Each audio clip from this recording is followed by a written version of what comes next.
Okay, perfect. Hello, everyone. Welcome to the season of AI. And who better than Vivek Raja to actually take you take all of you through the journey of what's been happening in the AI ecosystem and how Azure machine learning is a tool that you can use. Vivek has been a prolific community enabler, especially with ADC and with all the work that he does. Of course, he is part of many other such communities, and he's one of the most, I think, viewed, watched out technology leader in the community ecosystem, in the tech ecosystem. Thank you, Vivek, for doing this on a weekend. I'll I'll move backstage and I'll put Sure. your slide out. Thank you so much. Perfect. Yes. Thank you so much for the lovely intro and um, everyone. Hello, everyone. So thanks for joining in on a weekend evening. So that's a great effort to put something to learn something new. So yeah, today we are going to see something around how to get started with Azure machine learning. So I've been hearing a lot of conversations, especially from students that there is a lot of buzz around Gen AI, but I'm a complete newbie. Where should I really get started with artificial intelligence? So, is it really that tough to first learn what is machine learning, then try to implement in cloud? So, I think what I decided is that, let me try to take one opportunity to answer all your questions around that and to make it very easy for you to know what's really happening in Azure machine learning and how could you can get started. And I'm going to bust one simple myth at the end of this session. So if you stay tuned till the end, you'll be able to crack what's happening around. So I think I've been hearing a lot of comments around and questions around, will I get charged if I use Azure machine learning, if I use services in Azure which is related to machine learning, if I spun up something? Yes, of course you do. So the smart way is to how to do it in free trials or free version so that you can learn a lot of things, and when it's right for industry you can try implementing it. And today I'm going to take you through very basic terminologies that exist in this ecosystem, and I'm going to show two ways today and how you can um, get the data set to the cloud and do some transformations and train your model on top of it. And the best part is today I'm going to do it in a complete no code way, which means uh, whoever it is who is coming to Azure today or tuning into this session, whether you are an expert or a complete beginner or you don't know what is even machine learning, I think today you'll be, by end of this session, you will be able to say that, yeah, I know how to work with data in cloud and do some machine learning operations on top of it. So that's going to be my objective today, and we'll get started. So what I do, thanks Rohit for a wonderful intro, but just a little bit more what I do around here is that, yep. So I'm working as a VP of product at Nextem. So Nextem is a brain computer interfacing startup which develops hardware and software for your brain. I know that sounds complicated, but it's like we are creating a device that we will put on your head and that tells you what you think. Sounds crazy and interesting, right? But yeah, on the flip side of it, it's widely used in research and neuroscience, and that's where we are enabling a lot of people over there. And just a couple of months or in a year time, it won't be really crazy to know that you can control your light bulbs and your smart bulbs in your home with just your thoughts, or maybe just put on your song on Spotify with just your thoughts. So that's what we are also building. So stay tuned to that, and you can find more info about what I do in my LinkedIn. And yeah, I've been associated with communities for a very long time since my college days. Started as a an enthusiastic community person who dropped into most of the meetups to know what's happening around, and slowly, thanks for the so many mentors and people I came across through this journey who helped me to reach this spot where I'm actually talking in front of you guys. So yeah, a lot of community stuff, and I've been leading Azure developer community since 2021, since its inception. And yeah, it's a great honor that We got Azure Developer Community got mentioned in the keynote session at MS AI to 2024, and also one thing is that I got to even meet Satya Nadella in person among a couple of other folks who were winners of AI Odyssey Challenge. So yeah, pretty amazing stuff's been going on in this community space. If you're not joined it, please just go ahead and register, and you'll get what's happening around in the community. Or head on to my LinkedIn profile where I keep on shooting out events that's happening around as well. So Guinness World Record holder, I have a lot of passions towards machine learning research and AI research. So published a lot of research papers around it, and went down to cloud to enhance my deployments and fine tunings around that. And a lot of got certified around the same space.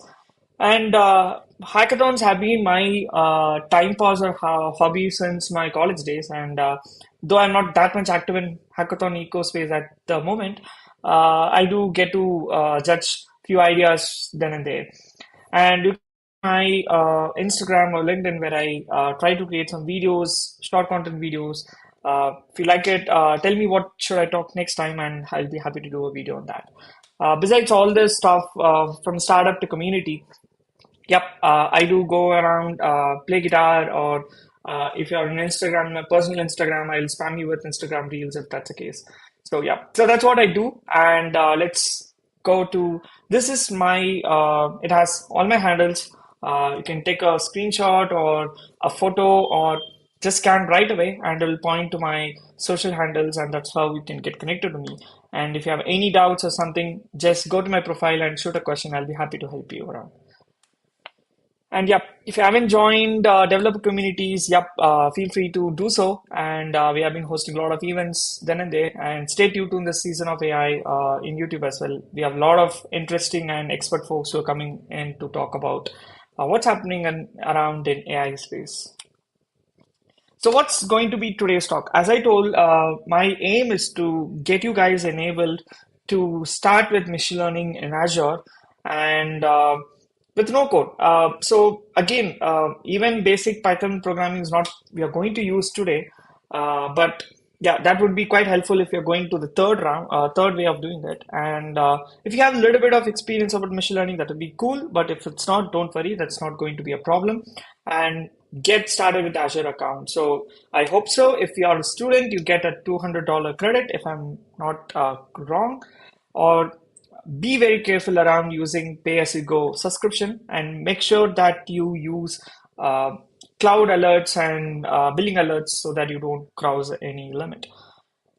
So we'll get started with the main agenda of today, which is what's Azure Machine Learning, what it does, and what should I know about it. So in this section, we will see around what all machine learning workflows does it exist, and when you do machine learning in a conventional way, like for example, if you're already into machine learning, I think one simple way that you do is you just go to your VS Code or your Jupyter Notebook, start writing your code, run it and test it, and so on. So, and what really happens when you go beyond a one-person project? So, which is like you work in a team for a research paper, or you're working in a company which has more than 10, 15 people sharing the same data, code, and stuff. So that's where the complication really starts. And what all challenges does it really have, and how Azure is going to really make that easy for you guys as well as a organization or the team. And we will see a few terminologies and architectures which is regarding the Azure ML, which is quite necessary for you to know to make it quite easy for you to use stuff in there.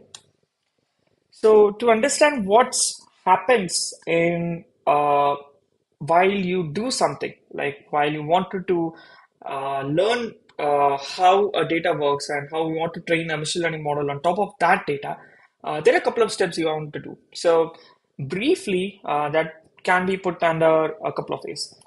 So first thing is there is nothing going to be without the data. So data is more important, and I think uh, we will start with where you want to really host the data. So you want to do it in local or you want to do it in cloud, and where you want to host it and what you're going to do.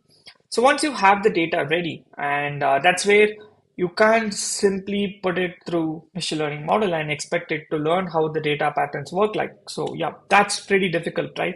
So imagine that you have um, a baby that you want to teach it how to speak something.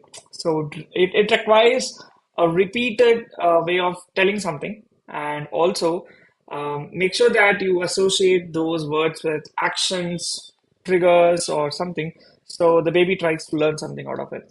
So typically, I think that's a weirdest and closest analogy that I can put it at the moment, but yeah, still works. So data source is where you uh, wherever you are hosting your data. So today we are going to use a very simple and a standard data set that's been around for a lot of years. That's a very standard project that you use for machine learning. Anyways, the ultimate aim for me today is not to teach you machine learning, but how to do machine learning on cloud. So yeah, better to get started with simple stuff. So next thing is, once your data is ready, you have to understand how the data works. You have to transform it. You have to clean the data. We will see a little bit in the upcoming slides or in upcoming workflows. Once you're ready that your data is good enough to put it through a machine learning model, that's when you start creating something called a training environment. So you have a machine learning model, and it might be written in C++, it might be written in Python, and even in Python, it might require you a couple of libraries to be installed. Whether it might be, if you're using deep learning, you might be using PyTorch or TensorFlow or Keras or whatever it is. So there are a lot of frameworks and libraries that is associated with it.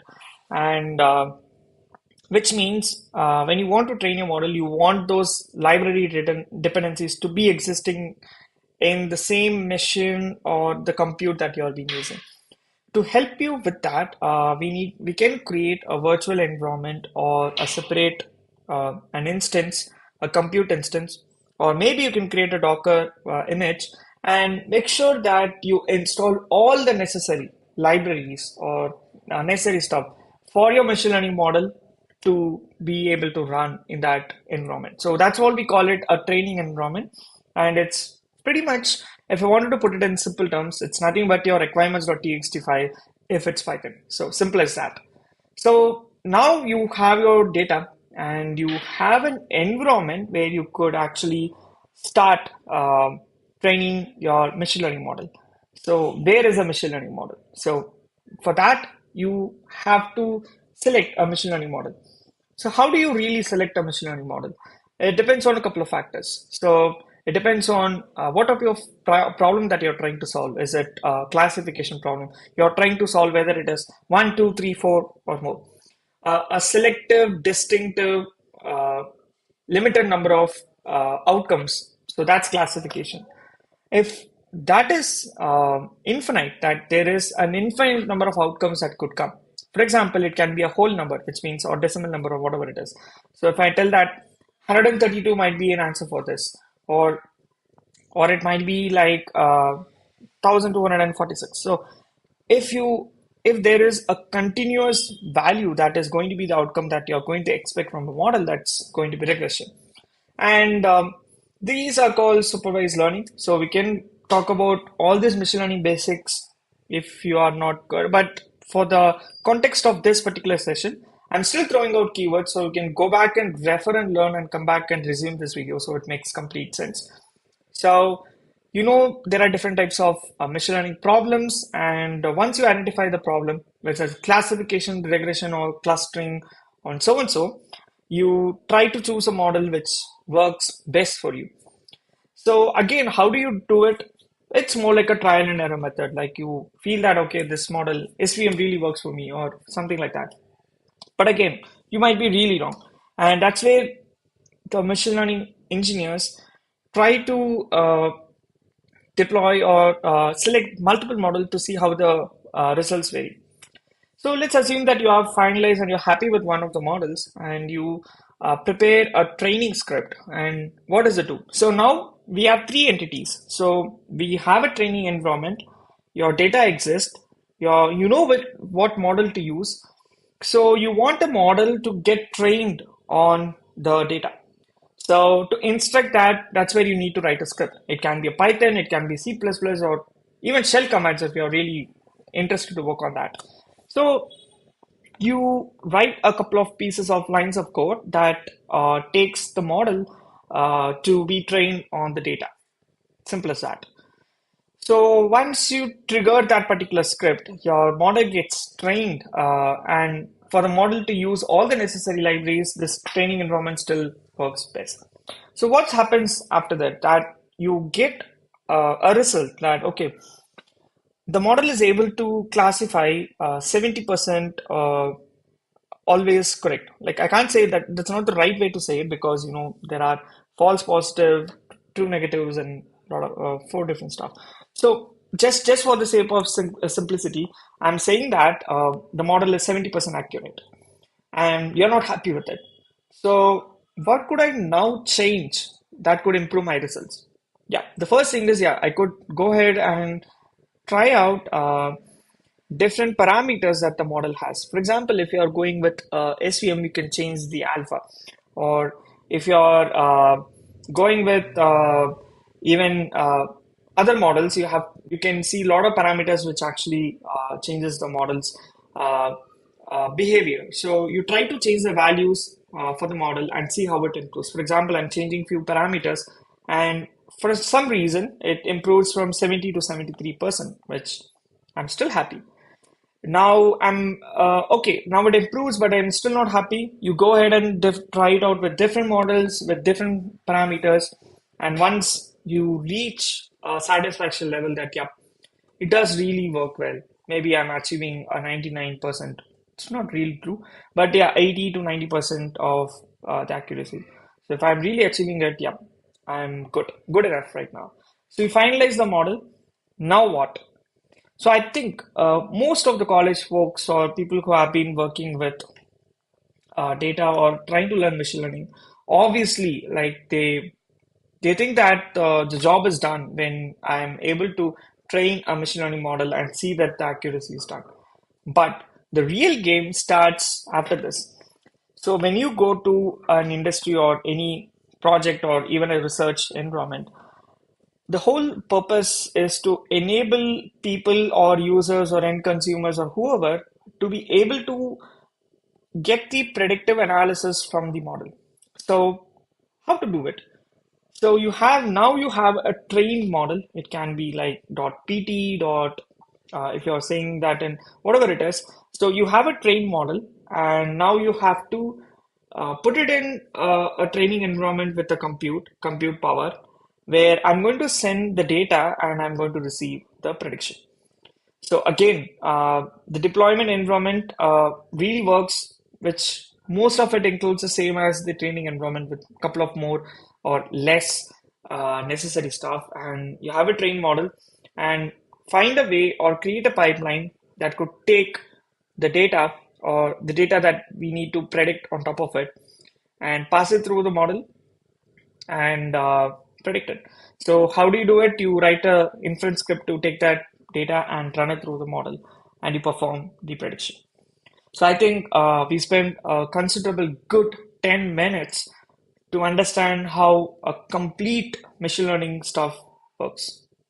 So I think right now everyone who is tuned on to the session or maybe in future, now everyone is in the same page how a machine learning workflows do. So now we're going to take a next step forward, that how am I actually going to take it to the cloud, and why should I really take this to the cloud?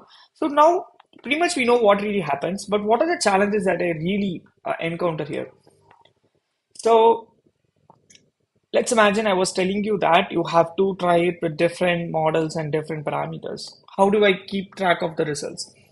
Let's imagine I have a training environment that I could reuse for my deployment. How could I create, reuse, and delete this environment? Of course, one might say that, bro, just use Git and maintain your versions. Yep, that works. But imagine that you're working in a scale that your code can be versioned. But what about the dependencies and the resources that you want to really maintain? And for example, you wanted to give access to data to very specific people inside a project. Uh, Probably you are working with the sensitive data, and people who are working in deployments really do not need to know how a model is trained, but rather they just want a trained model to be deployed. So how do you logically create and maintain these resources? And let's imagine we have trained 20 models and one of it works. So how do I able to figure out which model really work better? And since we told that we are going to reiterate the training script again and again with different parameters and different models, if there is a way for me to automate it, for example, that okay, I'm using SVM, I need to change the value of gamma from this to this range. Step is like go from 0.0001 to something like that. And if I do that, so which means uh, you could automate it, which really makes much more efficiency. So these are what really happens when you take it to MLOps. So now we know what is machine learning, how the machine learning works, and we know how what are challenges if you don't really go for something that leverages machine learning operations, or if there is a service that you could leverage in the cloud. So, how could now start with Azure machine learning? So, what all terminologies do I really need to know? So, how to start with? You can do it in Azure portal. You can go there. You have Studio, which has UI based way of doing it, and you can code there as well. You have Machine Learning Designer, which is completely UI and less coding, and you have Azure CLI, which is if there are aliens who really love to work with training machine learning models through CLI, then you could use CLIs. But of course, CLIs are great tools for you to automate and do a lot of operations work. I'm not really saying that it's a broad one, but it's really not a good fit for who wants to experiment and try with Azure machine learning. And of course, everyone's favorite, Python is here. So we have Python SDK that you could use to run your compute loads in cloud. Simple as that. So now let's deep dive into what these architecture and terms mean. So on a broader level, if you are new to Azure itself, just go and create an account, and you will be able to see something called subscriptions.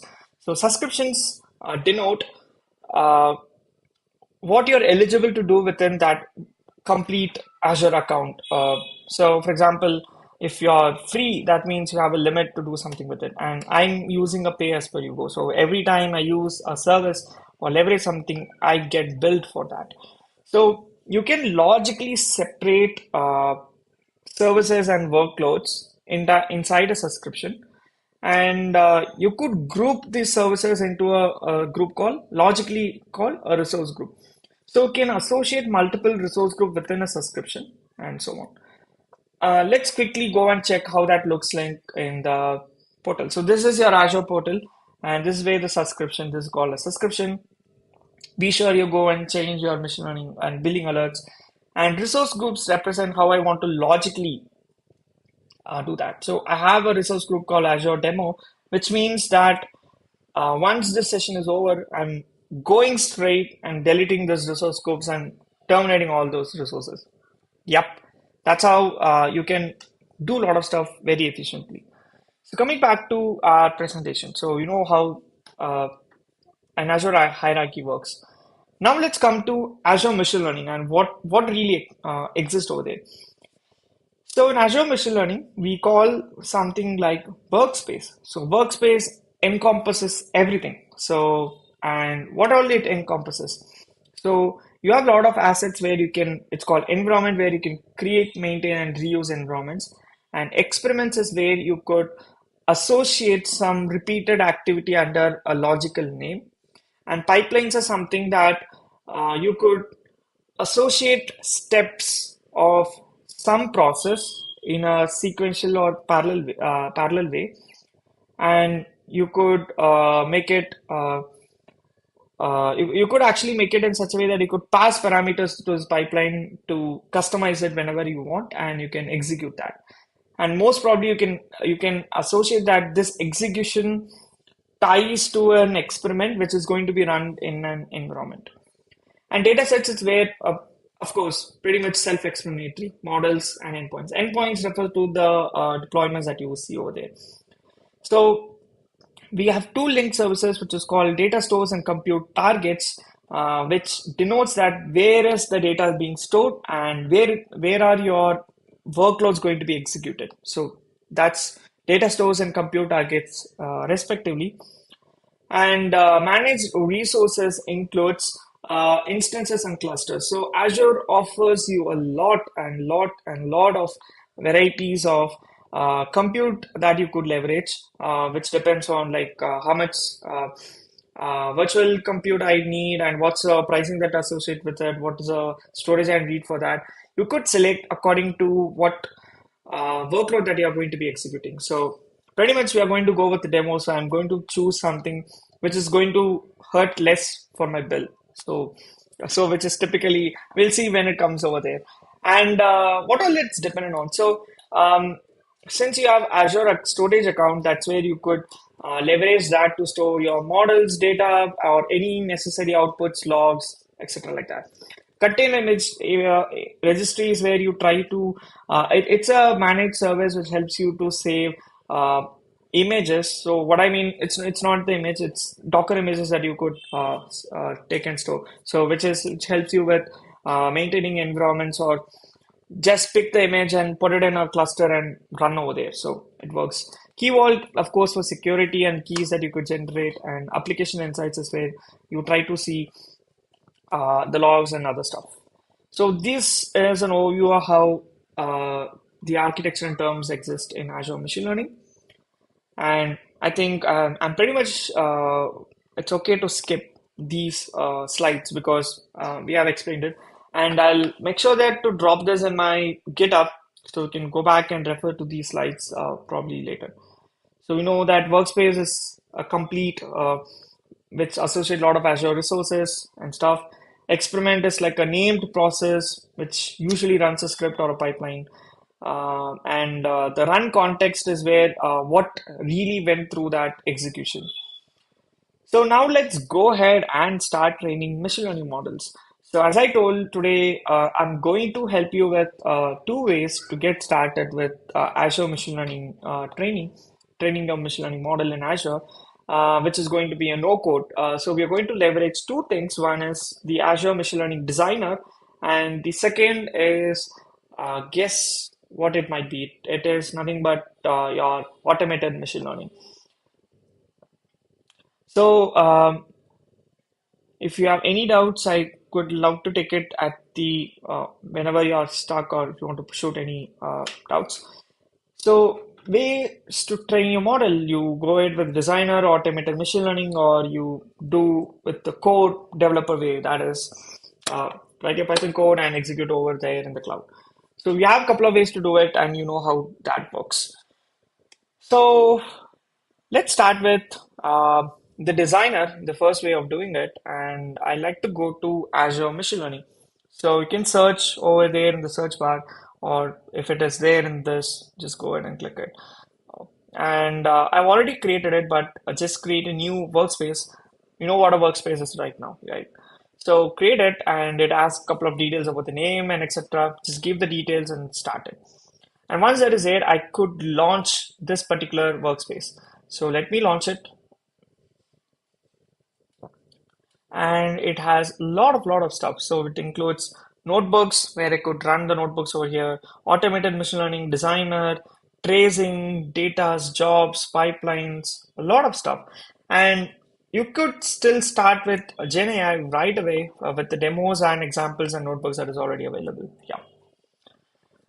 Cool. Now, a few examples that is how you could start train and deploy a model very quick. That's the third way which we are going to do. So, which I'm going to leave it for you guys to go ahead and explore. So let's start with designer. So there are a lot of pre-built stuff like image classification using DesNet, binary classification, and so on. So we're going to build a very simple pipeline. So let's start it from scratch. So as I told today, my aim is not to teach you machine learning, but how to do machine learning in cloud. So I'm going to pick the easiest of easiest data set, which is very conventional, very easy, which is the Titanic data set. So if you guys haven't heard about it, it's nothing but It has information about the passengers, and it has count about who survived and who didn't. Yeah, it looks a little dark. I know, but yeah, that's going to help us today to learn something new. So, which is, let me try to import the data first. So already it's there. Let me try to help you to do that again. So I'm going to put that as Titanic data set. Okay, I already have that for demo. Should I? Okay. It shouldn't have any spaces, I suppose. I think now it should work. Yep, now it's good. And I'm going to upload from my files over here. So, yep, click upload files, and I'm going to dataset. Yep, I have it. Cool. It's uploading next. It loads the dataset and shows you. So it's our passenger ID, survived, P class, which is a passenger class, the name, the sex, age, and what is is IBP? What does it mean? Let's see that.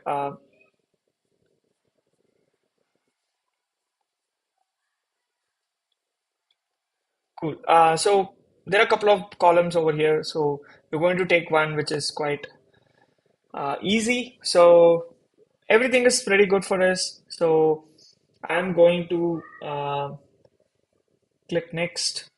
And here is where like I could manage the schema. So for example, to make it much more easy for me to do machine learning today, of course, passenger ID does not have to do anything with who is going to survive or not. So let's remove that.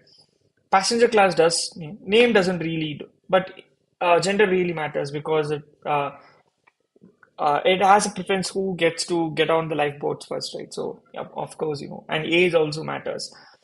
So the patch and stuff like that. Ticket ID really does not mean anything because we know how where and people are seated with the class and the patch, etc.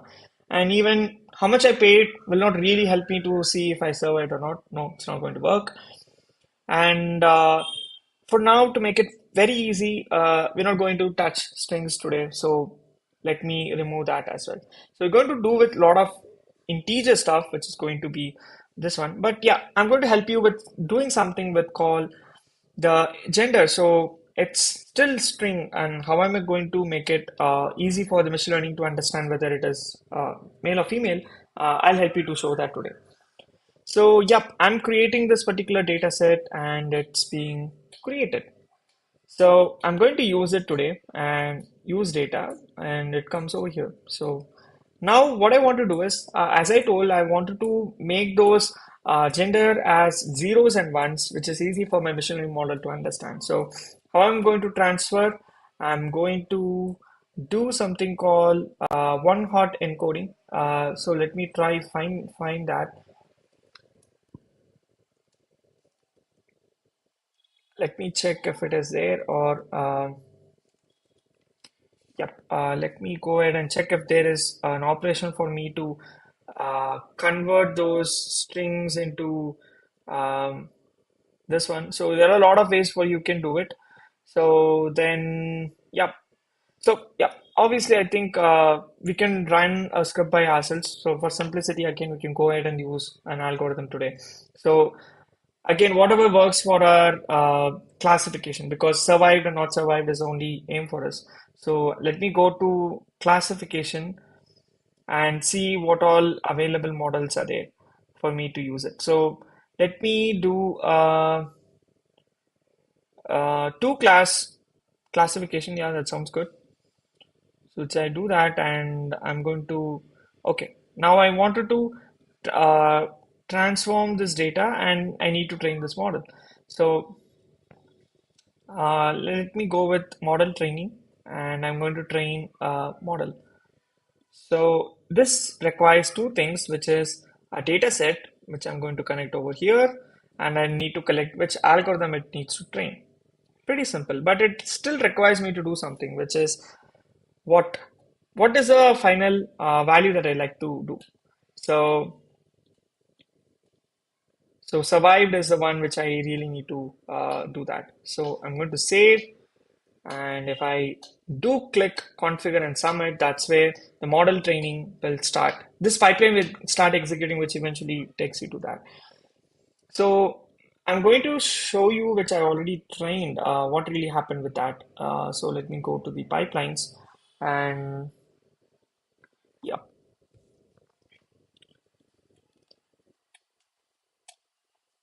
So I've already trained and cleaned some machine learning model in this one. So the model is pretty much trained. So you could go ahead and see the values, which tells you how well the this one. We can create an inference pipeline right away from here. So that's the first way to do it, which is pretty simple. You don't really do any coding and you're able to do a lot of stuff over here. So that's we have done with the first way of doing it. Let's go back to our presentation, which includes how to do it in the second way, which is imagine that it's still a very big hassle, right? I don't want to know how to, what sort of data transformation should I need to do with the data, or what should I do to select the best model with the best hyperparameter? There are a lot of questions. What if the system can do it for you, or if your machine learning is smart enough to do it, let it figure out by itself. And that sounds super cool, right? Yep, that's what automated machine learning works. So how does it automate work? So it selects the necessary columns that is required, and it goes ahead and selects best models among whatever it is, and it fine tunes the same model to achieve the maximum accuracy, and it gives you the best model that you could look for. So simplified way to tell what how automated machine learning works. But yeah, it is complex. It can go through hundreds of models to find you the best model, which you don't really have to do. So what's really different? So it this one you don't really need to have any programming knowledge. It's very easy to test hundreds of model in one go. It uses the best practices and it's pretty fast.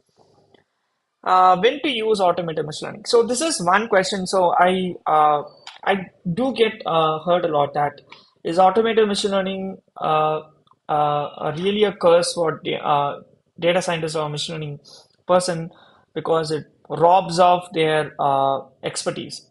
No, I will still not agree to it. The reason is that automated machine learning does a lot of help for you, but it does not really bring one thing to the table, which is the domain expertise, which is really required for you to help you to understand the data better, as well as fine tune the model better and get the right results. So that's when you have to really, really go ahead and choose your own conventional way. And if you want to do something which is a standard data sets with the standard process and you want to achieve some quick results, quick, decent results, then automated machine learning is a very good choice. So how it works, I think it pretty much I have told you a couple of times. You take the data, you run it through multiple algorithm pipelines and see which works better, and you fine tune it. So now let's go ahead and use how automated machine learning works. So I'm going over here and I'm going to create a new automated machine learning and I'm creating an experiment. So now we know what an experiment is, correct? Next, yes. So I'm going to use the Titanic data set, which we had developed. And what type of task are we doing? Yeah, you know what it is. But it also supports a lot of stuff. It uses computer vision, time series, and stuff like that. Then you select what's the target column. It survived pretty much, you know it. And you could use scaffold validation if it is you like it. For me, I like five. And if you have a test data to benchmark it, you can upload it as well. So if you're new to machine learning, don't get scared by these stuff. You could just learn if you go around and figure it out. Then, where do you really want to run this machine learning workloads? I wanted to run that in uh, compute cluster, which is not there. I could run it serverless, which means I can define which virtual machine should I use it and what is it as well. So, and then click next. and then submit. If I submit it right now, it would take a couple of hours to figure out the best data set, which I'm not really going to do, which we don't have time. So I've already created, okay, I already created for you guys. So, okay, let me check that. So the models which it had trained is, yeah, it got 86 the AUC is 86%. Let's see how the accuracy were. So this was the best model. The ensemble represents couple of models, pretty good, cool. And how the metrics look like, let's see. The accuracy is 82%, which is still good. But again, accuracy is not a really good metric for you to define classification. So let's go to F1. F1 still is 0.822, which is really good for this one. And the learning curve also seems pretty well. So I think it have done a pretty good job. So, and what I could do with this model, I could immediately deploy that or download it with just one click. So, what are the next step for me to actually deploy? So, you create a scoring script, or you could use leverage that, and then create a inference or deployment configuration, which compute you want to do it, and whatever it is. And you can deploy that in either in your local compute or in Azure's compute instances, or you could go for Kubernetes services. So I think that's the whole way you could get started with Azure machine learning right away. So quick recap before we wind off this session. Okay. A quick recap is that, yeah, so we know how an Azure, what is Azure and what all it has. We also saw about what all terminologies now it exists. So if anyone walks to you today and asks you what is an Azure workspace, you will be able to tell it by this. And you have learned two ways with no code how you could take a data set, register in our data store, and try to access it with Azure Designer, which is a no code way to do it. But of course, still, I explained a very simple example. So I like to ask you guys to go ahead and see what all does it exist and what all you like to see in the designer part and stuff like that, and do it. So explore more and figure out all the data transformations that you like to do. And then go ahead and also do it automated machine learning. It also tells you what all data transformations that it done it. So for example, um, it had ignored one column. It had used a mean imputer, which is like if there is a missing value, it computes mean. If it's a categorical value, it goes and does a label encoder. Yep, that's called a label encoder. I was searching for one hot. Let's go and see if it is there in the designer, if we had missed it. So that should be in transformations, I suppose. Yep, it should be there. Let's try it and figure it out because I'm quite curious around that front today. Cool. So we have SQL clean, convert to dataset, convert to indicator values. I think yes, pretty much that's what we were looking for. So instead of putting that to the dataset, I'm going to put that. No, you come over here. Let me delete that. Your data output should go to here. Um, so what is a categorical value, which is the gender, right? Yeah, and override false. It will eventually do it. Save and good to go. So now I'm going to put the resultant data set to here, and good. We have done a pretty good job. So yeah, and the train model, you can put it for inference. Again, another conference. So this is how you do transformations as well, which I slightly missed in the this one, which I could really not find the exact component which I want to put it. But anyways, yeah, I figured it out. Pretty good job for myself, I suppose. And which includes that you can now know how to do it in designer way, and you know how to do that in the automated machine learning way as well. So you could go ahead and see which works best. You could set the maximum time it could train upon, like it has done a lot of trainings. Of course, there is an incur of cost as well. Be mindful for that, which I keep on repeating. So the whole session really took us for 54 minutes for me to find the best job, which is like in a comparative way. If I'm going to do it and manually, that's going to take me at least hours or days, for suppose, to run all these models and figure it out. I do, and I not really know that much models by chance. So it's a very time saving stuff, and as well as, but of course a little bit expensive on the other side. So today we have learned a lot of new stuff. If you are a newbie to this, and which pretty much explains us what was our context at the end of this one. So we're able to do the data source training, selecting the machine learning model, training script that it's done by Azure itself, and also we have got uh, hyperparameter tuning, and a lot of other stuff. So we have learned a pretty good deal about how to get started with machine learning if you're a beginner, and go ahead and train your machine learning models in cloud with your own use case. So pretty much you have done the job over here, and you could connect with me over by scanning this QR code, which leads to my social handles, or you could find me at Meet Vivek Raja. Which takes me to the your LinkedIn as well as my Instagram. So stay connected, and I'll be happy to help if you are going and exploring it for the Azure Machine Learning. So thank you for staying in for today's session. I think 45 minutes, it's a pretty good wrap around how to immediately get started, and I think we have done a pretty good job. Uh, yes, Rohit, are you back here? And if you have any comments or doubts, feel free to pitch it in comments, or I'd like to take it offline, or feel free to reach out to me in my DMs. I'll be happy to help. So